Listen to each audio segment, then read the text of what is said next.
Hello, everybody, and welcome to another episode of the Male Perspective. I am your host, Lana Reid, and today I have with me a gentleman that I can't properly pronounce his Norwegian name. So I'm going to let him introduce himself and say welcome to the show. So pronounce it for everybody so we know the correct way to say it. Yes, thank you so much for having me. My name is pronounced Åsmund Ryningen in Norwegian. Okay. I knocked out the first name, but the last name, I totally screwed it up and I didn't want to do that. So That's okay. That's okay. Anyway, welcome to this show today. I really appreciate you making time for me. I tell everybody time is a valuable gift and we don't get it back. So I appreciate every moment that you give me today. So thank you for being here. Thank you so much for having me. I really appreciate it.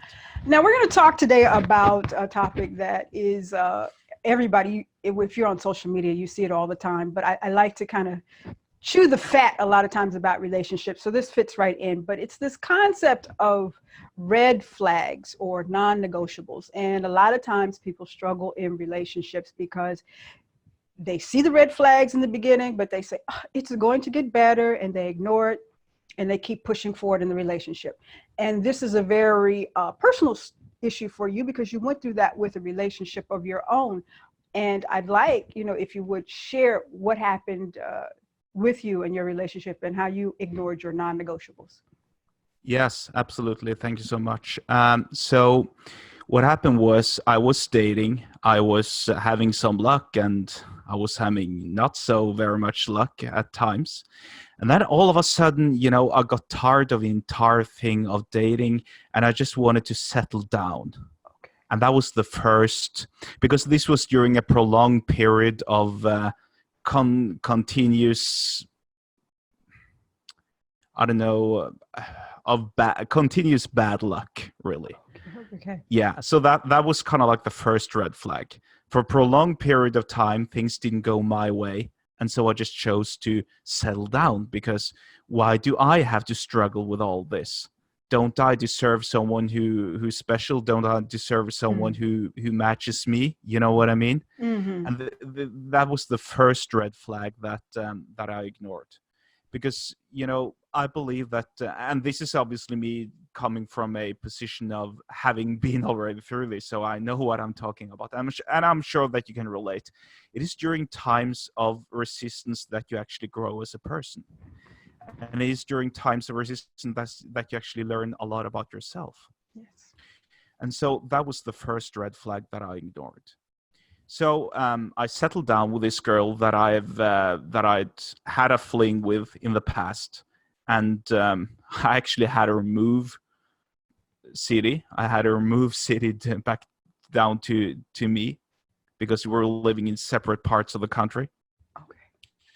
Like, I don't know, for example, let's say that she was living in Portland, Oregon, and I was living in Miami, Florida, just to relate it to an American perspective. Wow. Quite a long way. Yeah. Wow. So I had her move from the Norwegian equivalent of Portland, Oregon to the Norwegian equivalent of Miami, Florida, if you know what I mean. Yes. Wow. Yeah. And at this time, completely moved. At this time, you were under the illusion that you were in love, or did you have some sort of sense that it wasn't right?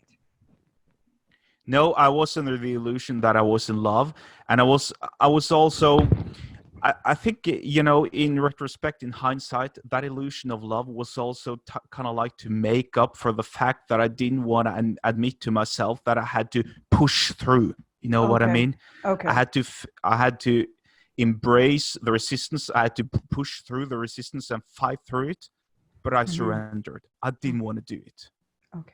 Okay. And so that was, like I said, that was the first red flag, that I surrendered to the resistance, surrender to the prolonged period of bad luck, of resistance, of I was kind of like overwhelmed by it all. I see. Now, before you continue on with your story, because I'm clear I'm talking with a different culture here. I'm wondering, because here in America, when we reach a certain age, sometimes there's a push for you need to settle down and you need to get married. Yeah. Is that the same philosophy there in Norway? Okay. Same thing. Yeah, okay. Same thing. I would say in that in that aspect of our cultures, I think the Norwegian and the American culture is very much the same, because that was at age 28. I think I was 27 or 28. And, I assume that this is the same in America. When you're reaching that age, your friends, your parents, they start kind of like hinting forward that, isn't it time to settle down and have kids? Yeah. And all of that. Okay. And obviously, I come from a evangelical Lutheran background. Okay. So, Okay. a strict Christian background. And Yes. Okay. I'm assuming you know what that means. I mean, a traditional conservative Yes. background. Yes. Yes. Yeah.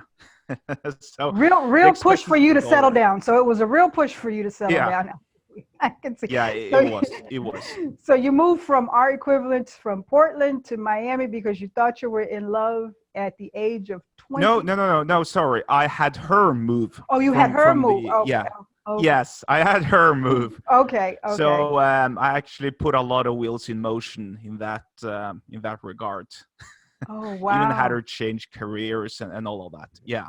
Okay. Okay. So Okay. that's So, yeah. I mean, in her sense, she had to have some sort of strong feelings for you to give up all of that, right? We're just in the we're in the beginning. We're in the beginning layers here. It gets deeper than this, but we're Oh yeah, it's much deeper than this. Okay, so she No, moved, but it's true. yeah, it's true. Okay, so No, please go ahead. she moves all the way there, and you guys immediately get married, or No, we didn't get married. No. We didn't get married. Fortunately, we didn't get married. We were on the verge in the end of getting married, okay, but it fortunately didn't happen. No, okay, we didn't do that. okay. So Fortunately, because fortunate. if we had things, yes, because if we had things, would have been much worse. Okay, With the whole divorce and process and all of that. okay, okay. So yeah. So she moves to, and you're 28. She moves in with you, and then immediately were there problems, or did it take some time to develop? No, it took some time, of course. So here's Okay. the thing: we were studying in this city together, like let's say the American equivalent of Washington D.C. Just to Okay. set Okay. an Okay. example, right? Yeah. So somewhere that was pretty distant from each of our respective hometowns, and Okay. that was where we met initially. So Okay. we bonded sort of over the passion for diving, scuba diving. Mm-hmm. That was kind of like our hobby. That was kind of like a thing. We Okay. both loved scuba diving, and that was how we met, and that was how we initially started, dating in the Mm-hmm. first place. Okay. So yeah, and then after both of us graduated from each of our respective colleges, we moved to different parts of the country, and then, as I said, I just surrendered to to the resistance, to the feeling of resistance, and Yes. then I had her move back in with me Okay. after a couple of years. Okay. So, and in the beginning, it was great because I thought like, hey, finally I have this girl. I love her. I'm in love with her. But that was, already then when I was telling myself that I'm in love with her, I was lying. I could, I could sense, I could feel it in my heart that I was lying. No. Because, Oh. I just couldn't tell her to her eyes that, hey, darling, I love you. I just couldn't tell her. I just couldn't Ah. say those words. Okay. Yeah. But I kept on ignoring that. And I'd say that was the second red flag. Because Okay. once we'd moved in together and kind of like settled down, everything was in place. She'd found her place with her new job and everything. I was kind of like expecting the whole thing to, develop, us getting more close, us getting more intimate, and so on. But it just never happened. It I was see. like I was starting to kind of like search for the thing that was wrong or the thing that was missing. Mm. And so I'd say that was the second red flag. Why reality didn't live up to my expectations in the first place. Okay. So hold on. Let me put a pencil in it, as we say here in America, and then we will continue on. Yeah. So there is a phrase, and it might be pretty old school, that love will grow in time. Love will grow, but I guess you believe that if it's not there present in the beginning, that's a real red flag. It's not something that we can grow in. Yeah, to some degree. I mean, I understand what you say, why that love will grow, but Uh-huh. I wasn't in love. There I wasn't see. any, yeah, there wasn't any. There was obviously the physical attraction, of course, but there wasn't any psychological attraction. I see. The in love part, it just wasn't there. Okay. Okay. Understood. Understood. All righty. So you're not in love. It's not growing. It's not manifesting itself, but you're still in this cohabitating relationship. And she starts Yeah, to I'm still in my bubble. bubble. And she, Yeah, I mean, looking back in retrospect, it was a bubble. I was uh, living in a bubble, in an illusion. I think that's fair to say, because a lot of my friends and associates and acquaintances, they started, commenting like, "Hey, uh, why have you changed so much? Why uh, are you, why are you so serious all of a sudden? Why aren't you okay. joining us on this party or on this event or on this, you know, thing that we're having?" Because I Okay. was withdrawing, I was withdrawing. Okay. And yeah, and she also, of course, she started kind of bossing me around, like the traditional way, like, I don't like you going out with those guys. I see. Okay. Yeah, Okay. yeah. Okay. So you started to do things, change your behavior to please her, to make Yes, a happy home. There's a I did. happy, what is Yeah, it? Well, she wasn't your wife, but there's a quote, what, happy wife, happy life. yeah. I've heard that. I've heard that. And I Hmm. well, I don't agree with that. I Yeah, don't a lot agree of with people that at don't. all. Yeah, I a mean, lot of people don't. But no, yeah, no, no. I mean, it should be at least happy husband and wife. yes, right. A But happy home. that doesn't flow as well, obviously. So it's a reason why that is stuck. Yeah. So she started to boss you around. You're changing your Yeah, behavior. Your friends are noticing that you're different. yeah. How long did this total? How long was this relationship? So it lasted for 4 years in total. Okay, all right. So Yeah. she's starting to boss you around. You're changing your behavior, and you're miserable. Yes, I'm miserable. I'm miserable on the inside, and I was known for always having a smile on my face. I was Yeah, known for yeah. always, bringing up joy and telling jokes and telling stories and gathering people around me. I was known as kind of like the social guy, and it was just like blowing out a candle. I Mm-hmm. was gradually sapped of energy into this gloomy, dark, non-attractive person. You know what I mean? Mm-hmm. Yes. Like a very depressed, sad, like a sorry excuse for a person. Really, I was so miserable. And what was the saddest part about it was that I was noticing it myself, that I was becoming more and more gloomy, more and more annoyed, more and more Mm-hmm. irritated over small stuff. But I ignored that too. So I ignored the own change that I myself admitted to going through. Okay. Did she notice it? Yes, she did. I mean, but she really, see. Here's the thing: we had somewhat of an odd relationship where we of course discussed, you know, deep things. We discussed things on a more intimate and private stage, Mm-hmm. but we really didn't get close to our respective behaviors, if you know what I mean.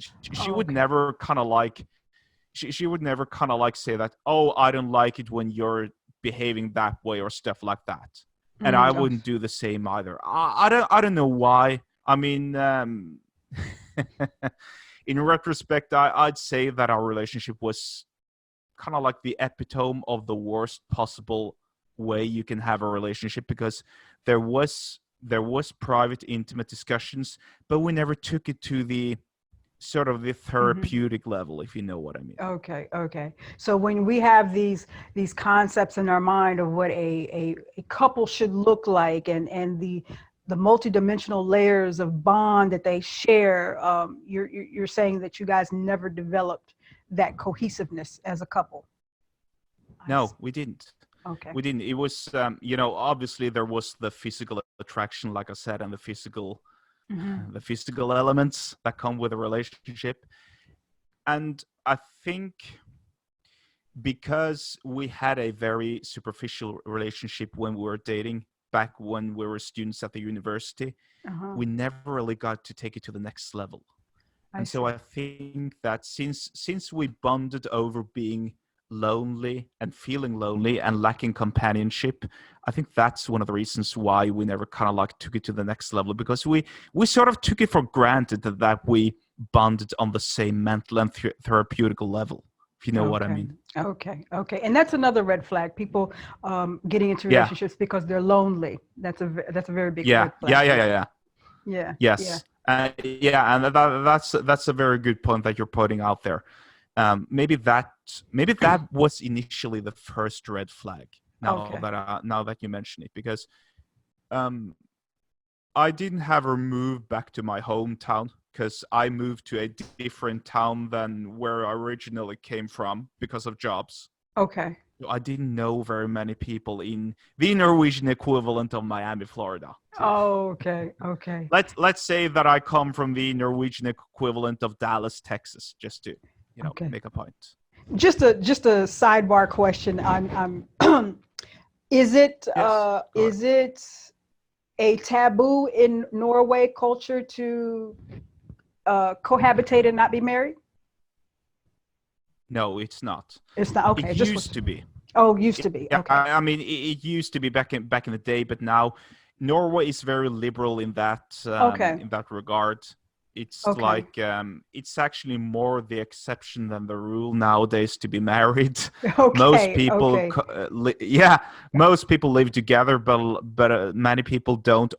And if they get married, it's not for religious reasons. It's mostly due to tradition, and because usually the girl has, a vision of a big wedding and a white dress and all of that, and the husband kind of like reluctantly goes along with it. So. Still the same. No, there were no. Yeah. So there were no taboos in that regard of us living together without being married or engaged. I was just curious about the culture. I was just curious about it. Yeah, sure. So you guys ended up having a kid together? Yes, we did. Well, that's and right? that was and that was like, maybe we should have a kid to kind of like work on our relationship. That was the angle. All the the typical stuff that people have done in the past, the traditional mistakes. Let's add another person into this life and kind of like let that person distract us from ourselves. I mean, it's doomed to fail, right? Yes. Yeah, it is. And so precious little girl or precious little boy that you guys had?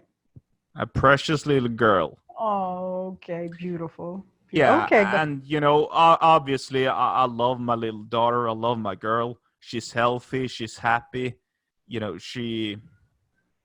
She's a lovely little kid, and I'm very grateful for being a father.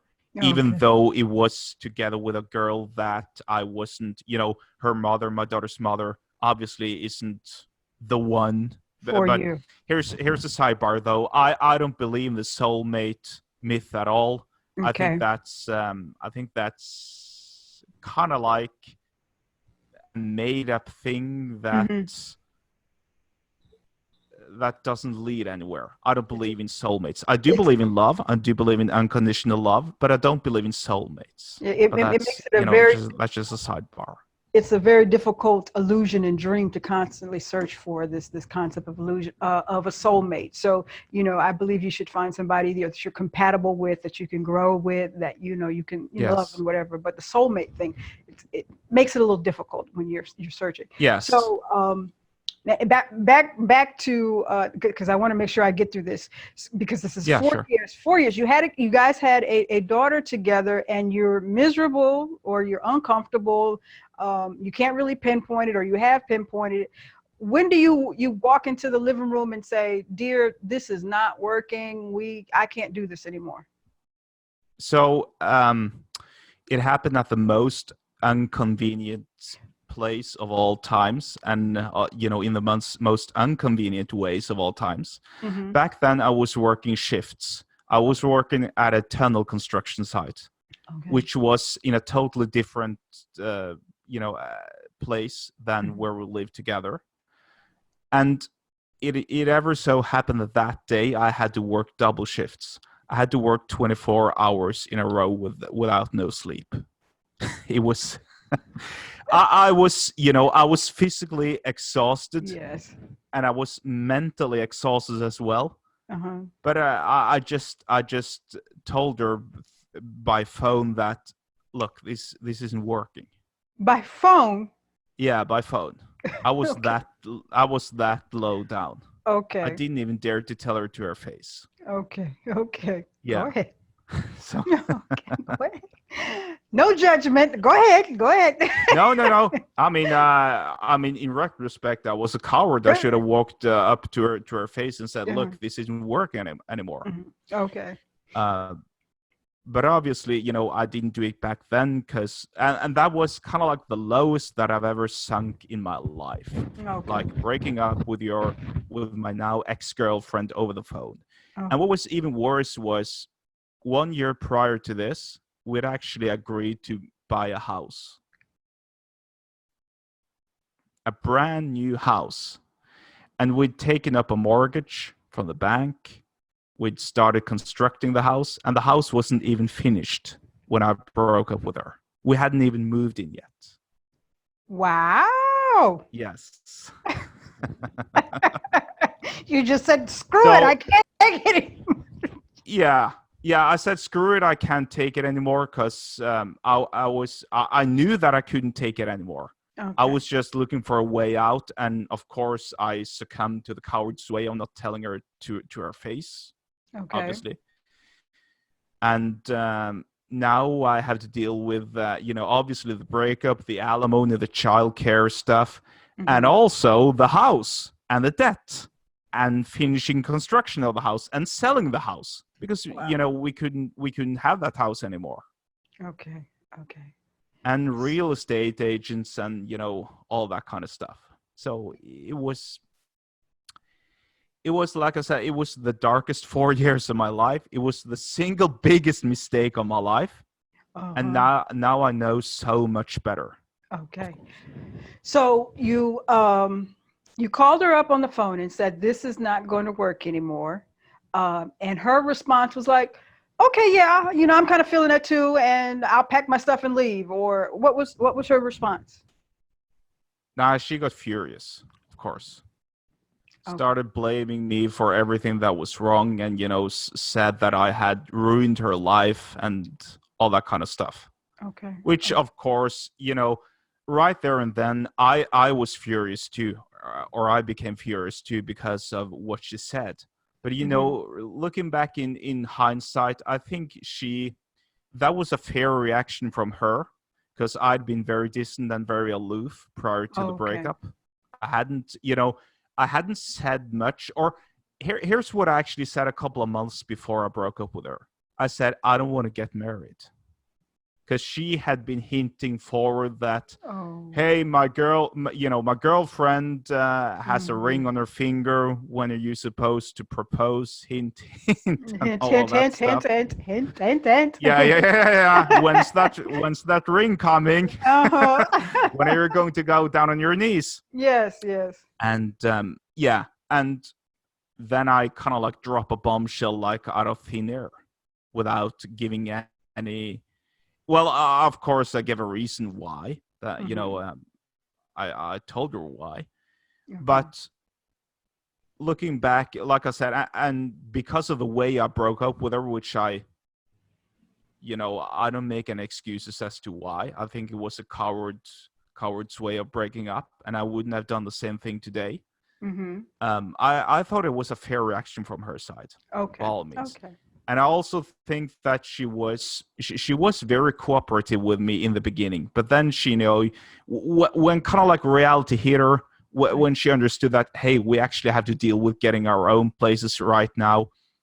We can't move in together. The house needs to be sold. We have to deal with the debt and the mortgage and all of that. Fuck you. Apologies for swearing, by the way. That's okay. Okay. Okay, thank you. So yeah, so that was me, like I said, at the lowest point in my life with regards to planning, to behavior, to thought, to deed, to word, to pretty much everything. I felt so bad for everyone. Of course, I felt the worst for my daughter. I felt like I'd ruined her childhood.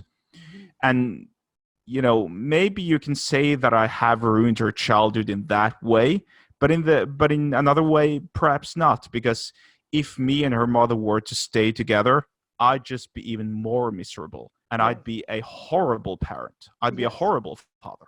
Yes. So yeah. So a child doesn't need to grow up in that. May I ask? No, it would have been an abusive environment. Yeah. Really. May I ask? How long have you guys been separated now? So now we've been separated for nearly 3 years. 3 years. So have you started to date again? Yes, I've started to date again. How long did you wait? So I waited let me see. I waited at least 2 years. Okay, so you did some self-work. Okay.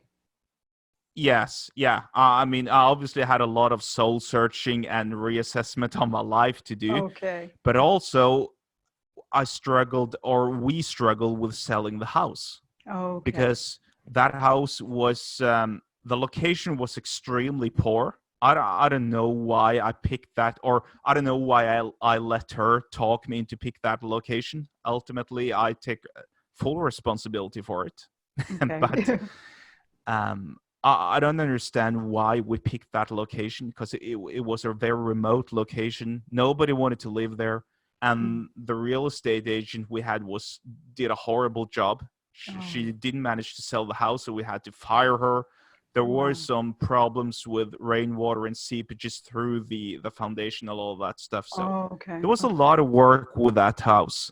So that actually crippled me in the sense that I could afford to date. And for a couple of for a couple of months, I think it was nearly 3 or 4 months in a row, I had to choose sometimes between buying either gasoline for my car or buying food. So you can imagine, it was horrible. And I had to watch my daughter, of course, but I made sure that she would never starve, of course. Yeah. I mean, she had to eat and sleep, irrespective of my struggles. Okay. Good parenting. Okay. So it took a while to get back on your feet. It took a while to get back on your feet to even date. So I see. So, I mean, and, I just wanted to make sure that you took some time soul searching, but life made it so that you had to sit down for a while because you couldn't financially. So, everything worked itself out. Yeah. Has she moved on? No, but she's moved on. She now has a boyfriend. Okay. They recently started dating, and I haven't met the guy yet, but he seems like a nice guy. And here's actually a thing that I've seen. I know a lot of guys who are very, very hostile against their ex's new boyfriends, especially if there's a child involved. Mm-hmm. I'm actually I hope that they get a nice relationship together. I hope that they can thrive and prosper and flourish and have a nice life together and a great life together. That would actually be the best for my daughter as well, because she lives with her mother right now. I see her occasionally, of course. Okay. But my ultimate goal right now is to ensure that her childhood is the best possible way it can be. Good stuff. Okay, good. Yeah. I like that. So you the two of you are friendly, cordial? Yes, yeah, we are. I mean, we're obviously not friends, but we get along, and of course there are disagreements about stuff every now and then. But we, yeah, like you said, we're friendly, cordial, and we get along. We manage Okay. life. So, but at this point now, I'm assuming the two of you haven't really sat down and honestly talked about what went wrong. You've just done your work, and maybe she's done hers Yeah, separately. You guys have yeah. not. No, we discussed briefly a little bit about what went wrong and why things happened, and I've told her like, you know, I made a mistake by settling down. And Okay. that, of course, had grave consequences for you, obviously. And I've done everything that I can to assume responsibility and take full responsibility for it, because I consider it the- a big crisis in my life and a Mhm. very big error. And yeah, something that can't be repeated, obviously. But I've also ensured her that, like, when we were together, I wouldn't have done anything different in that way, Mhm. other than spending more time together with friends and so on. She actually asked me about that I think it was a year ago or half a year ago, like, when we were together, was there anything that you would have changed? And I said, yeah, I would want us to go more out, to socialize more, Oh, to to okay. to to meet other people instead of just sitting inside all day and watching dumb television shows and movies. Yes, yes. You can't get boring as a couple. You have to keep some spice in it, some life. No, You have to keep yeah, yeah, and that's a very good point, because all of the mystery was pretty much removed. You're a woman, obviously, so kind of like the mysterious, handsome guy that you never really can figure out, it. and that's Yes. so attractive, right? Yes. That whole mystery thing was completely, shut off, removed, eliminated. Hmm. And so, obviously, I'm the one to blame, because I let her move in with me way too early, and I revealed myself, totally to her. Hmm. I totally revealed myself, my character, my person, and I think that kind of like took away some of the excitement and some of the Oh, attraction as well. okay. All right. You had to, you have to spoon feed it a little bit at a time to keep the momentum going. So Yeah, yeah, and you can't reveal everything about yourself, and especially not in the beginning when you just moved in. yeah. So that is one of my biggest takeaways, and that is, if I can teach anyone, obviously, guys, since I'm a guy, but girls too. But what I'm gonna say is going to appeal mostly to guys. Don't reveal everything about yourself, and don't allow a girl to move in with you before, unless you're 100% sure that you want to spend the rest of your life together with her. Okay. All righty. There's no use, because eventually it's all gonna end bad if you just keep lying to yourself. Yeah. Because that is, even though the paper's not there, the ring is not there. That is the initial stages of commitment there, moving your Yes, it move. is. Yes, yes, yes. So people need to understand that. And I think we're just kind of, just taking it so lightly and so loosely, but that is truly the first stages there.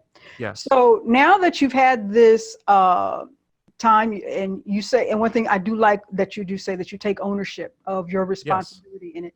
So what are you looking for in a relationship, a woman now? So now I'm obviously looking for a woman who respects me for who I am, and Hmm. who doesn't,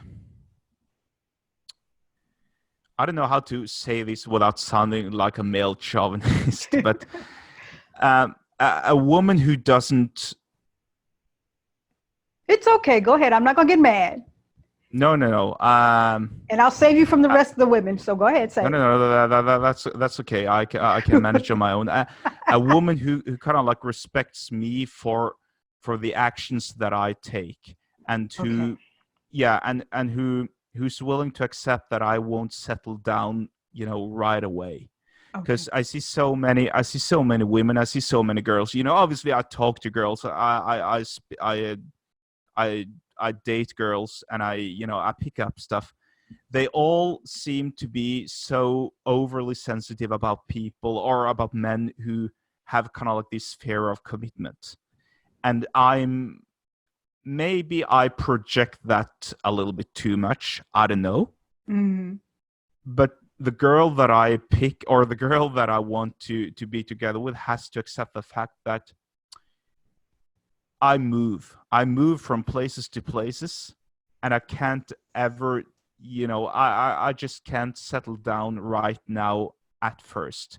Okay. We have to have that period together where we're kind of like taking applications, if you know what I mean. Okay. So when you say that you're not ready to commit or settle down, and that's understandable. I mean, we need to take our time building relationships. So would a woman have to wait for you for 5 years, 10 years? Or, I mean, is there a time period she has to kind of hang in there? I mean, I obviously can't answer that right on the spot, 5 years or 10 years, but she'd have to wait for a substantial amount of time, of course. Okay. But 10 years, no, I don't think that would have been fair to anyone to kind of like keep them, keep them on the linchpin for 10 years. And yeah, maybe you'll get an answer in 45 days. Maybe you'll run into a woman who. Go ahead.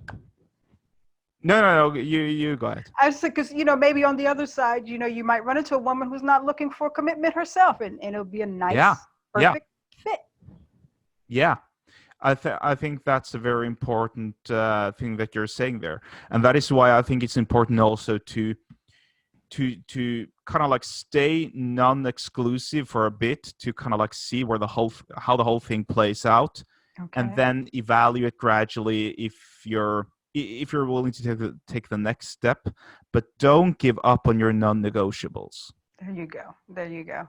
And I mean, yeah. So and now you know what your non-negotiables are. I'm assuming at 28, you didn't really have a clear definition of what they were. I didn't. I mean, here's the thing though. I consider myself a little boy who didn't know what he was doing at age 28. Mm-hmm. Then I underwent a metamorphosis, like a little caterpillar developing into a butterfly. Now I'm a man, and I do know what I want, and I do know what I don't want, and I do know how to do it. Awesome. And that is why I can teach so many other people about the same thing, and I want to help as many, especially young guys, avoiding the same mistakes that I've done. Because here's the thing, though, I have plenty of friends and, not friends, but acquaintances and people that I know and people that I'm related with who actually have married at age 19 or 20 or 21. And, I look at them and I go, you guys are crazy. Yeah. And I already see the same signs in them like I saw in, like I went through myself. Okay. Like the guy especially is starting to put on some weight. He's starting to get a little bit too complacent. He's starting to get a little moody, and yeah. Okay. You can kind of like figure out where things are going from that. Yes, indeed. This is I'm unhappy and my lifestyle changes, and yeah, I can see it. Well, exactly. Osmund, you have a you help others. You help other guys out there, and we're going to get to a way where they can connect with you to get the information and get your help and assistance. But before we go, I'm going to do my random question, dear. Yes. See what we got. Because I've taken more of your time. I was only going to take 30 minutes. I apologize. I've taken more of your time today here. No, that's fine. I appreciate thank you so much for being here. Thank you. So here's the question. This is the random question. If your partner were to surprise you, what would be the ideal date for them to take you on?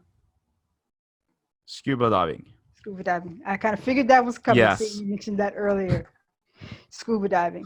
That is why, actually that's a funny thing, because just prior to this broadcast, I uploaded a new photo on my Instagram profile, which of course was of me scuba diving. It just, and I felt that. I felt that emotion going through me, that floating around in the water like a fish thing. So yeah, that would have been an ideal date. Scuba diving. Do you travel to other countries to scuba dive?